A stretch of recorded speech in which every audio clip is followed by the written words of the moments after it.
When I bought that property, people thought I'd lost my mind.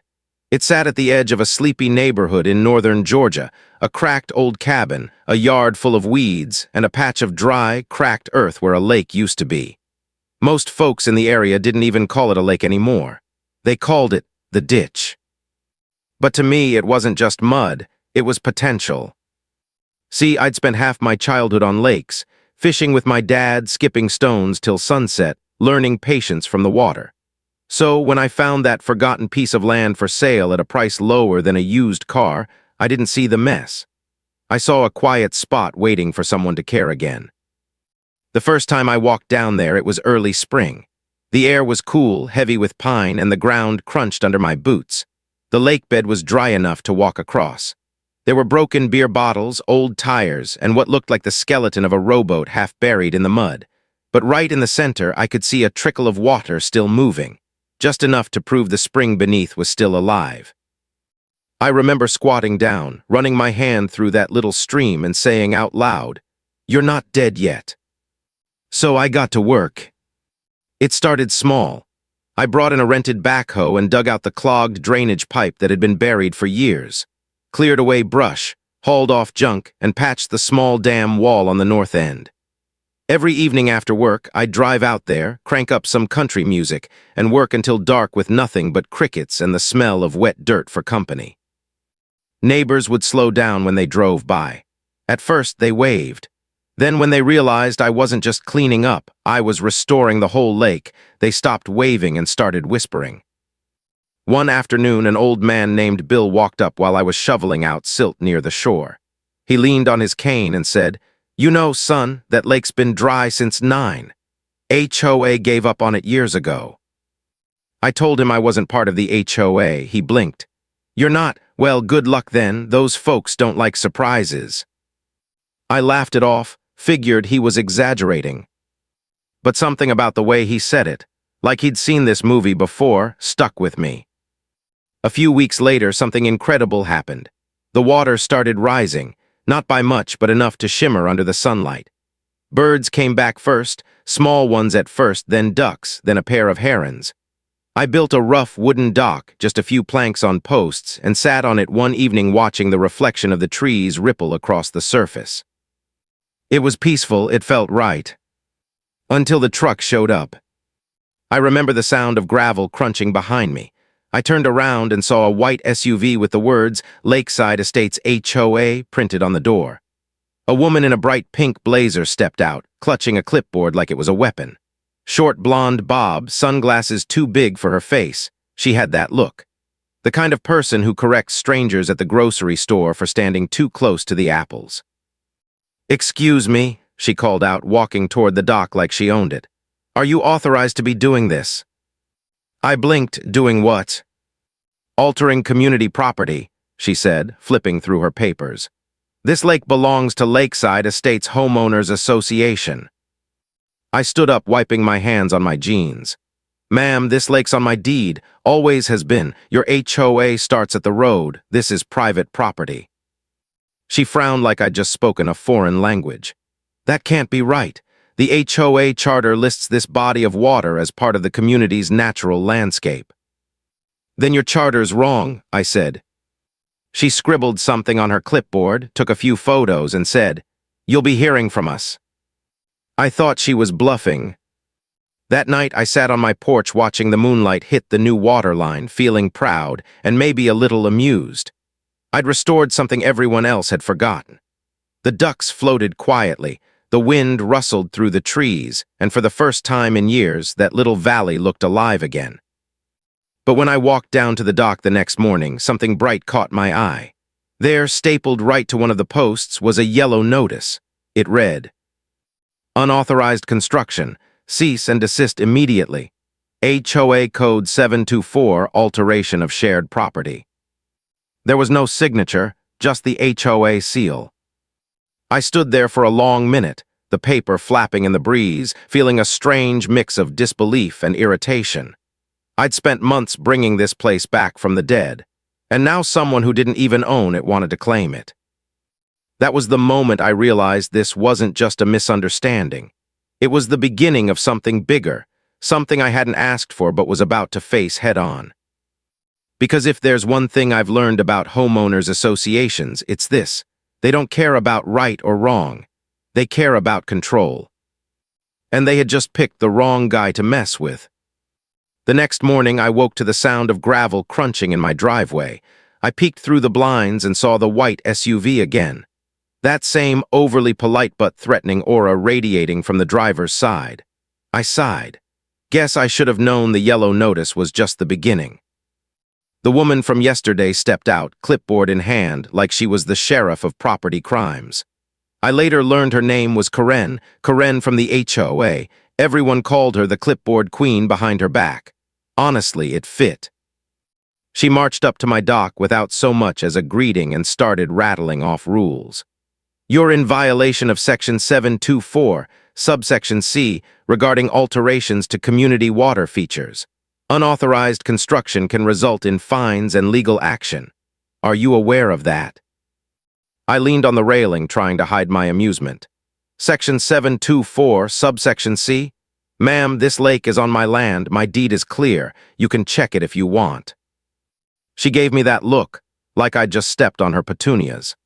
I don't care about your deed.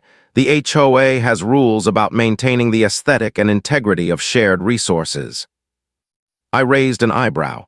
Shared resources? Karen, this lake hasn't been shared in decades. The HOA didn't even exist when the lake dried up. She didn't like that. Her jaw tightened. She scribbled something in her notebook and looked up like she was about to summon a SWAT team over a puddle. You'll be hearing from the board, she said. This is a formal notice. Cease all activity immediately. I laughed. You do realize you're telling me to stop restoring a dead lake? She didn't laugh. That's when I realized Karen wasn't going to back down.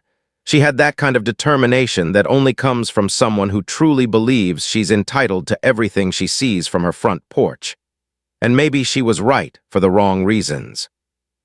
That afternoon, I started seeing her around the neighborhood, at the grocery store, at the mailbox, even walking her dog past my property, but never without that clipboard.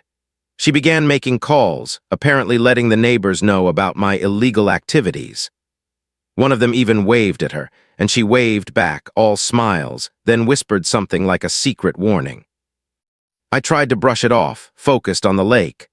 I'd learned early on that fighting petty battles before they escalate is usually a waste of energy, but Karen had no patience for subtlety. She wanted action, drama, and most importantly, she wanted to make an example out of me. Then came the patrol cars.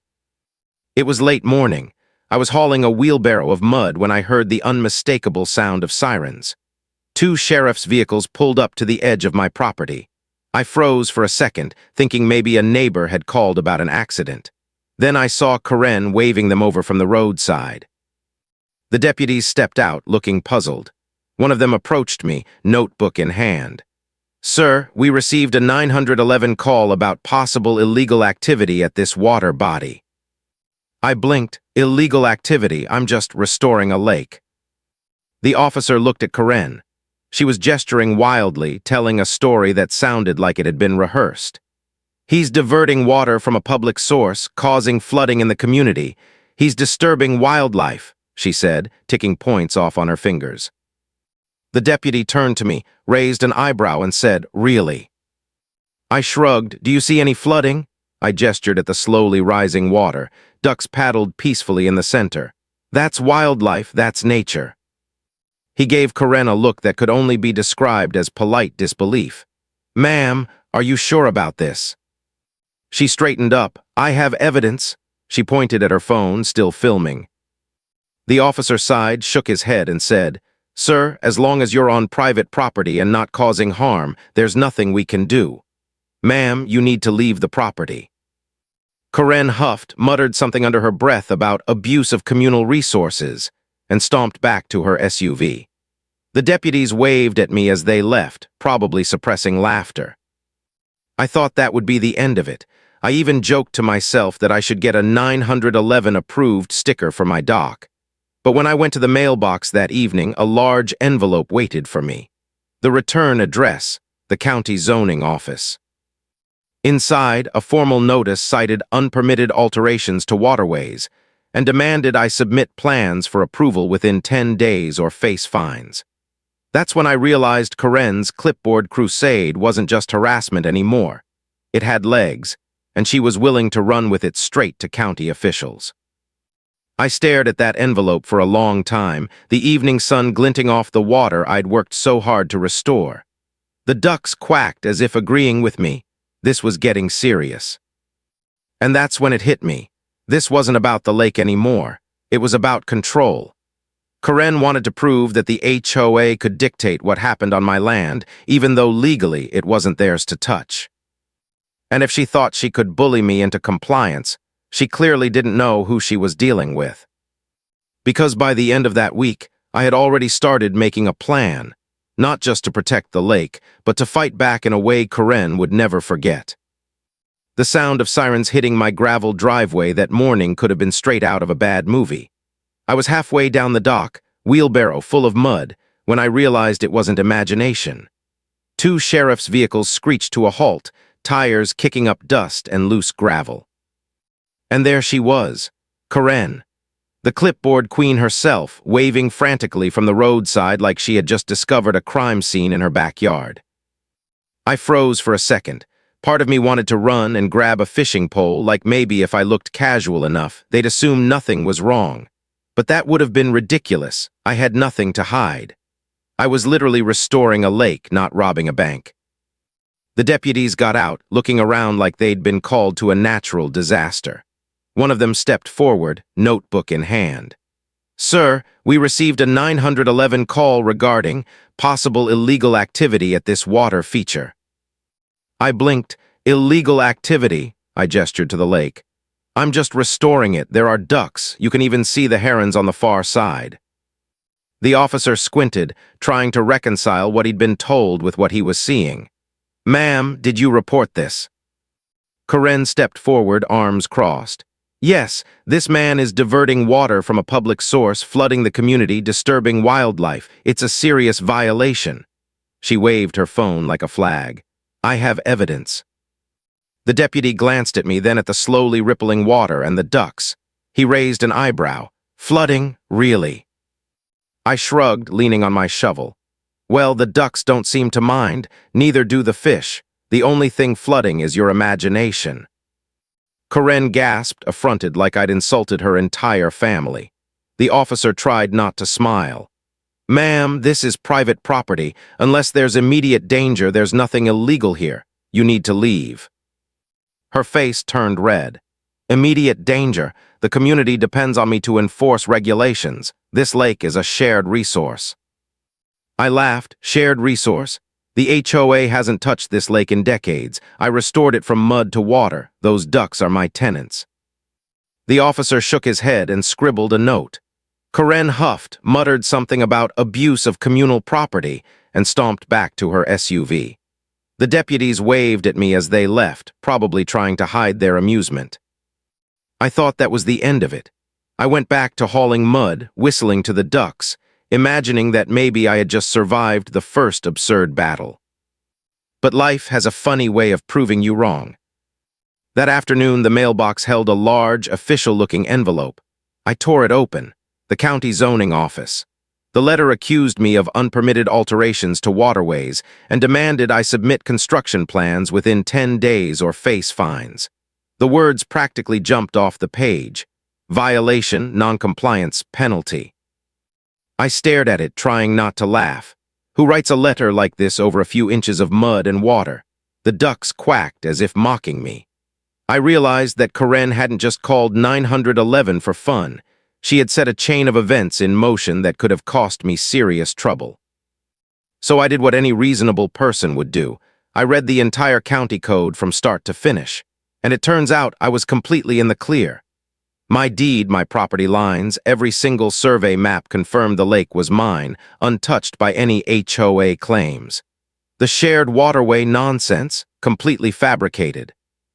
But Karen wasn't going to let it go quietly. She had already begun talking to neighbors, warning them about illegal lake construction. Some believed her. Others shook their heads when they saw the water sparkling under the sun, ducks paddling lazily, and the new dock firmly attached to my land. I knew at that moment the battle wasn't about the law, it was about control. The HOA had realized that restoring the lake had taken something away from them, the power to dictate. And if they couldn't stop me legally, they'd try to shame, intimidate, or tie me up in paperwork until I gave up. I leaned on my shovel and watched the ducks. Quietly, I made a decision. I wasn't going to fight Karen with anger. I wasn't going to argue with her over the dock or the water level. I was going to fight smart. And the next step was obvious. I needed a plan that didn't just protect the lake. I needed to turn this nonsense back on the HOA, show them they couldn't bully someone with facts and deeds on their side, and make sure that every ridiculous call, every unnecessary letter, every 911 incident came back to bite them in a way they'd never forget. The sun dipped low over the water. The ducks quacked like an audience waiting for the main act. And I smiled, realizing the fight was just beginning, but I was ready. Because if there's one thing I've learned about small-town bureaucracy, it's that it moves slow, but once it trips over its own rules, the fall is spectacular. By the time I opened my mailbox the next morning, I had an uneasy feeling in my gut. Sure enough, there it was. Another envelope from the HOA, this one marked urgent notice. I tore it open and found pages of legal jargon that basically said, "You are a menace to community aesthetics and must cease and desist immediately." At first I laughed. I mean, how ridiculous could this get? Ducks, mud, a restored lake, a menace. But then I realized something. Karen wasn't just targeting me. She was trying to turn the whole neighborhood against me. It started subtly. Flyers appeared on mailboxes, warning residents about unauthorized water management and the dangers of unpermitted construction. She even called a few homeowners personally, warning them that I was disturbing local wildlife and that my actions could result in fines or legal trouble for anyone nearby. I have to admit, her dedication was impressive in a terrifying way. Some neighbors started to question me. I'd wave at them as they drove by, but a few windows rolled up, cars slowed down, and eyes avoided mine. A handful of them came over to chat, asking if I was okay or if I'd heard about the HOA's concerns. I reassured them I was legally in the clear, but the unease in their voices told me the seed of doubt had already been planted. And then came the zoning inspector. He was young, probably fresh out of college, and looked like someone who still believed in paperwork over drama. He walked onto my property, clipboard in hand, and said, "We received a complaint about alterations to a water body. Can you tell me what's happening here?" I smiled, gesturing at the water, ducks paddling peacefully, and the newly cleared shoreline. I'm restoring a lake that dried up years ago. All private property, all legal, nothing harmful. You can check the maps if you like." He flipped through a folder, then gave me a look that was half amusement, half embarrassment. "Right, well, everything seems fine. I'll make a note and close the case." I could tell he didn't want to be involved, and honestly, I didn't blame him. But I knew Karen would try again. She had the persistence of a mosquito and the strategic sense of a chess player who only played checkers. Over the next few days, she upped the ante. She walked her dog past the dock multiple times a day, taking videos. She posted online, calling me a reckless resident endangering wildlife and tagging the HOA's social media accounts. One morning, I counted 3 separate neighbors who stopped by, not to chat, but to warn me about what the HOA might do next. I started keeping a journal. Every letter, every call, every unsolicited visit, I documented it. Because I had a feeling this wasn't going to be resolved by waving politely or telling her she was wrong. Then came the meeting. Karen called an emergency HOA board meeting. According to her notice, the agenda was urgent matters concerning unauthorized lake restoration. I wasn't invited, obviously, but word spread through a neighbor that the room was filled with board members clutching printed photos of my dock, my wheelbarrows, even my muddy boots. Apparently, in Karen's mind, documentation equals guilt. The photos showed me standing on the dock, smiling, tools in hand, birds behind me, mud on my jeans. Somehow, this proved I was a threat. I couldn't help but laugh when I heard about it. My crime, doing what nature intended, restoring life. But that laugh was tempered by reality. Karen had momentum now. She wasn't just annoyed, she was fueled by righteous indignation, and anyone who tried to reason with her quickly became collateral damage. That's when I realized the next step was inevitable. It wasn't enough to defend myself against the paperwork, the 911 calls, or the whispers from neighbors. If I wanted to secure my lake and my sanity, I had to go to court. And I knew exactly how I wanted to do it. I didn't just want to prove that the lake was mine. I wanted to prove that Karen and her HOA couldn't bully someone with facts and deeds on their side. I wanted to take the paperwork, the photos, the ridiculous accusations, and turn it into a case that would make the HOA think twice before harassing anyone else. That evening I sat on the dock watching the sunset paint the water gold. The ducks paddled lazily around my feet. For a moment everything seemed calm, but beneath that calm a storm was brewing. Karen thought she was winning.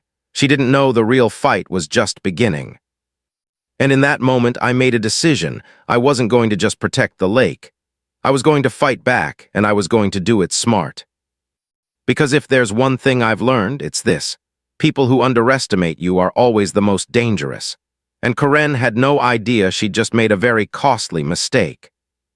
By the end of that week, I knew I couldn't handle Karen and her HOA with charm and patience alone. I wasn't dealing with someone who could reason. I was dealing with someone who genuinely believed she had the right to police my mud and my ducks. So I did what anyone in my situation would do. I hired a lawyer. Not just any lawyer. A guy who specialized in property disputes, someone who had seen HOA tyranny from every angle and wasn't afraid to fight back. I gave him all the documents, deeds, maps, even the letters Karen had mailed me. He flipped through them, nodded, and said, "This is beautiful. We can not only shut her down, we can make them pay." I almost laughed. Make them pay. I wasn't looking for revenge. I just wanted my lake back. But the glint in his eye told me this could be more than just about water and mud. The first thing he pointed out was simple. The deed. My deed. Signed, notarized, recorded decades before the HOA even existed. Every inch of that lake was mine. Karen had zero legal standing, not even close. Then he showed me something that made my eyebrows shoot up. The HOA had been advertising lake access in their promotional materials for years. Every flyer, every listing, even their website promised residents access to the lake. The kicker? That lake wasn't theirs. It was mine. I could already see the headlines in my mind. HOA sells lake access they don't own, gets sued by resident who actually owns the water. So we started building the case. Every letter, every 911 call, every threat was meticulously cataloged. Every flyer and social media post Karen had put up became evidence of harassment. I kept telling him, "It's like she's inviting trouble." He just smiled. Exactly. Meanwhile, Karen didn't slow down. She continued her patrols, taking photos, recording videos, even calling neighbors to warn them about the impending lake disaster. Some of the neighbors who had initially doubted me began nodding in agreement when they saw the evidence stacked against her.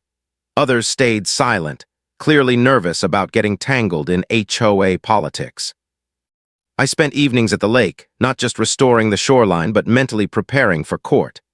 I would walk along the edge, my boots sinking into wet mud, the water glinting under the setting sun, and I'd rehearse my story. Not that I'd be the one speaking. My lawyer would handle the courtroom theatrics.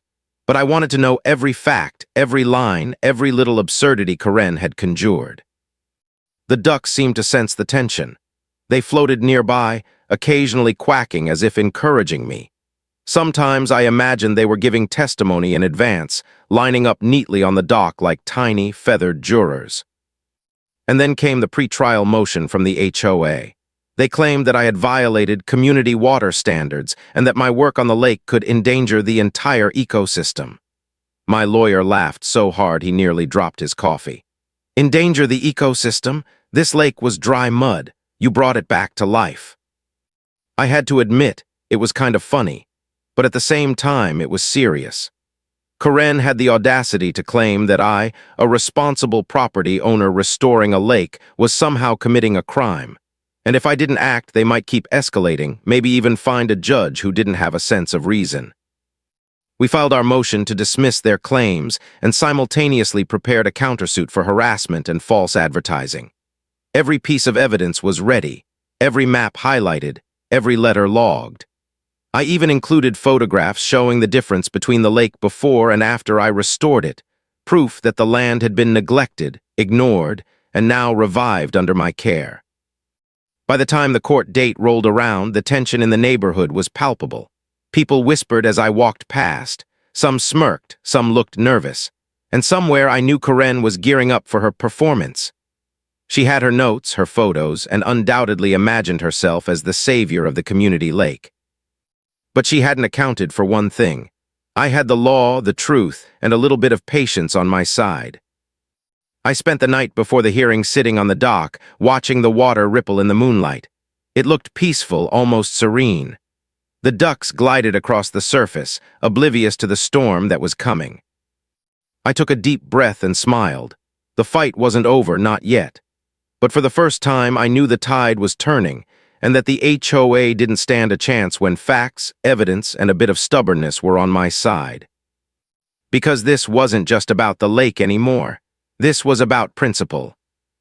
And I wasn't about to lose. The morning of the hearing, I woke up early. Too early, probably. The lake was calm, the ducks paddling silently as if sensing that something big was about to happen. I stared at the reflection of the rising sun on the water and tried to calm my nerves. Not that I needed calming. My lawyer had it all under control. But there's something about facing a room full of judges, attorneys, and Karen that makes even the calmest person second-guess themselves. We arrived at the courthouse, a modest brick building that smelled faintly of old coffee and legal papers. Karen was already there, standing in front of the entrance with her clipboard tucked under her arm like a shield. She had obviously rehearsed this moment. Perfectly coiffed hair, blazer ironed to perfection, the kind of smile that says, "I'm about to win." Her lawyer, a stiff-looking man who looked like he'd never told a joke in his life, carried a stack of folders nearly as tall as he was. They walked in with that quiet confidence that only someone who truly believes they are right can muster. I followed with my lawyer, who carried our folder but wore a grin like a kid who just found the cheat codes to a video game. I could feel the tension rising in the room as everyone took their seats. The judge entered, robes flowing, expression unreadable. Karen's smile faltered for just a moment. The hearing began. Karen's lawyer went first, laying out the claims that I had illegally modified a community water feature, disturbed the ecosystem, and prevented lawful access to the lake. He cited HOA rules, maps, and photographs, all while Karen nodded vigorously, occasionally whispering something into his ear. Then it was my lawyer's turn. He stood calmly, adjusted his glasses, and presented the facts in a way that was so precise it almost felt like watching a chess master at work.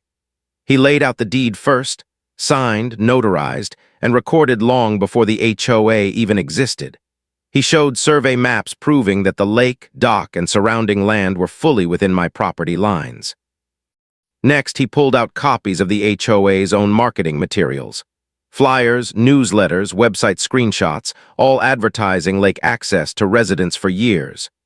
"Your Honor," he said, pointing to the documents, "they've been selling access to property they do not own. Not only is their claim baseless, it's misleading to homeowners." I watched Karen's face slowly drain of color. Her confident smile was gone, replaced by a tight-lipped frown. She opened her mouth, probably to protest, but the judge raised a hand. "You may continue," the judge said, voice calm but firm. My lawyer kept going, presenting the evidence of harassment. Letters, 911 calls, and social media posts showing Karen's attempts to intimidate me and mislead neighbors. Every time he cited a new example, I could see the board members shifting uncomfortably in their seats. Karen's whispers grew more frantic, her fingers tapping the edge of her clipboard. Then came the visual proof, before and after photos of the lake. The before images showed dried mud, broken boards, and litter. The after images glistened with water, clear enough to reflect the surrounding trees, with fish swimming and ducks gliding gracefully across the surface. It was undeniable. I had transformed a forgotten mud pit into a functional, thriving lake. The courtroom was silent. Even the stenographer paused for a moment, probably to take a mental picture. Karen's eyes flicked between the photos, her hands gripping the edge of the table. Finally, the judge leaned forward, resting his chin on his hand. "Ms. Karen," he said slowly, "you've been advertising lake access to residents for years on property you do not own. Your claims against the defendant are without merit. Based on the evidence presented, the court rules entirely in favor of the property owner." I could feel the tension release like a balloon. The ducks in my mind quacked triumphantly. My lawyer smiled, closed his folder, and nodded at me. Karen's jaw dropped. She looked around the courtroom as if hoping someone would yell, "Just kidding," but no one did. The judge continued, detailing that the HOA must cease all interference with my property, pay damages for harassment, and issue a public correction to homeowners regarding the misleading lake access claims. He also made a note that the HOA had no legal right-of-way across my land, meaning their path to the lake was officially revoked. Karen sat in stunned silence, barely moving, while the rest of the board avoided eye contact. The room seemed to hold its breath for a moment before the bailiff cleared everyone out. As we walked out, I could see Karen standing by the door, staring at the lake, fists clenched, lips pressed tight.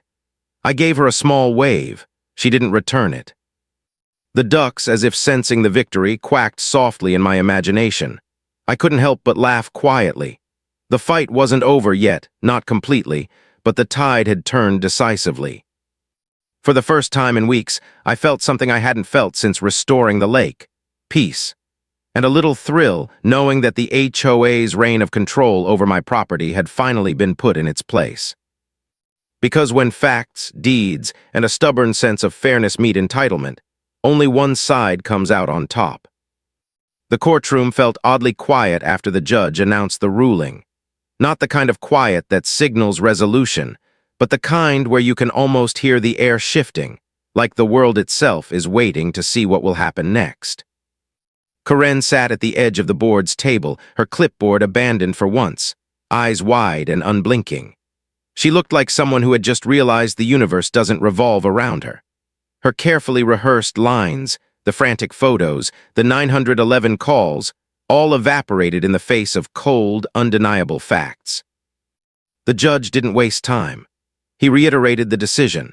The HOA had zero rights to my lake or my property. They were responsible for false advertising, harassment, and they had to relinquish any easement claims across my land. In other words, their entire lakefront access dream was gone, permanently. I could barely keep a straight face as I watched Karen process it. She tried to sit up straighter, hopping posture could somehow rewrite reality, but it didn't. The board members shuffled awkwardly in their seats. You could see the panic behind their eyes. Years of trying to control something they didn't own had ended in a spectacular public defeat. When the judge banged the gavel, the tension released like a snapped rubber band. My lawyer clapped me on the shoulder. "Congratulations," he said. "You just made history in HOA enforcement." I laughed, feeling equal parts relief and satisfaction. But the best part, the part Karen hadn't anticipated, was in the fine print. The judge had specifically revoked any and all access the HOA claimed to have. The path to the lake that they'd been bragging about in newsletters, brochures, and meetings. Gone. Fences, decks, even their little community docks. Legally meaningless. They had a lake they couldn't touch. Later, I walked to the edge of the property where their old access point had been. The overgrown trail now ended at a small, private property sign I put up. I imagined Karen standing at the end of the path, frustrated, stomping her feet while her board members tried to calm her down. It was poetic. Neighbors started showing up slowly. Some came to congratulate me.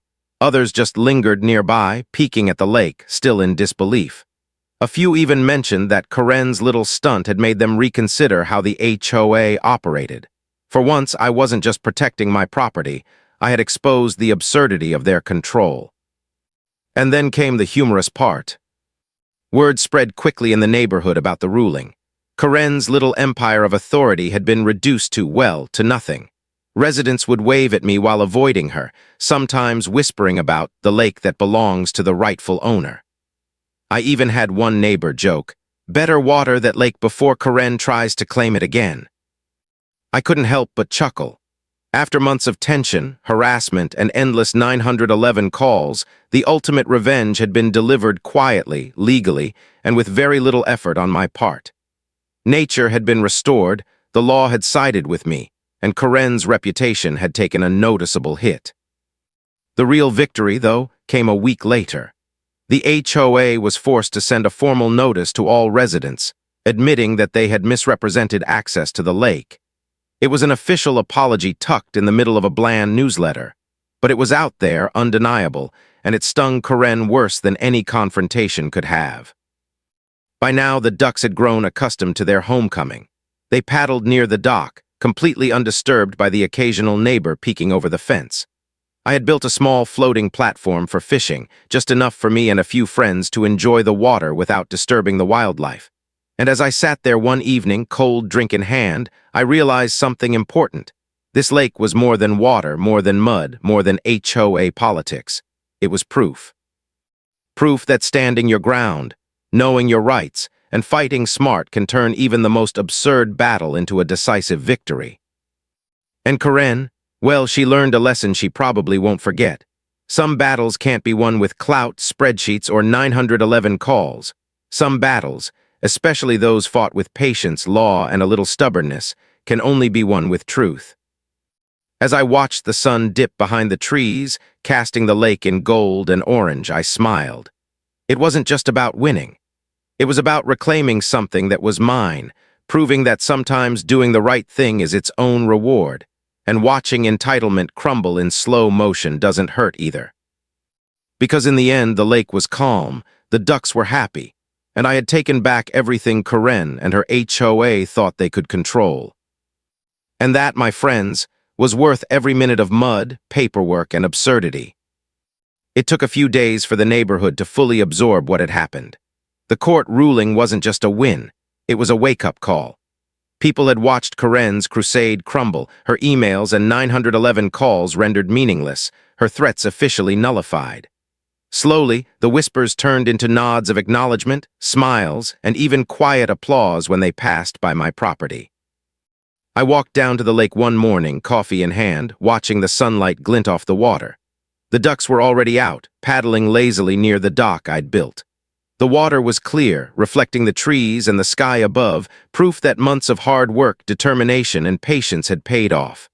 I took a deep breath, feeling a calm I hadn't felt in months. The HOA, of course, didn't disappear entirely. Karen continued to patrol, occasionally showing up at the edge of my property, clipboard in hand, attempting to assert some sort of moral authority. But it was different now. Her steps were slower, her expression less confident. Even the neighbors who had once feared her now treated her with polite indifference. Her empire of control had been quietly dismantled, one legal ruling at a time. I started inviting neighbors down to the lake, those who had stood by, those who had been unsure, even a few brave souls who had once doubted me. We sat on the dock, skipping stones, sharing drinks, and enjoying the simple pleasure of water flowing where it belonged. The same lake that had been forgotten, ignored, and declared off-limits by some overzealous HOA rules was now alive, thriving, and shared on my terms. I even got a few good-natured jokes from neighbors about putting up a velvet rope and charging admission. I laughed, shaking my head, but secretly I appreciated their humor. They had watched the absurdity unfold, and now they got to enjoy the reward of someone standing up to nonsense and winning. The ducks, of course, didn't care about HOA politics. They glided through the water, diving for fish, completely undisturbed. It was almost symbolic, life moving forward, indifferent to petty human disputes. I watched them and thought about how much energy had been wasted on confrontation, how much could have been spent enjoying this simple, beautiful place. But the victory felt sweet all the same. And then there was Karen. Eventually, she stopped showing up.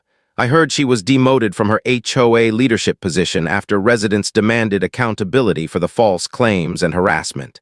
She sent one last letter, a long, passive-aggressive ramble about maintaining community standards and respecting nature. I kept it in a drawer as a reminder. For the first time in months, the lake was quiet.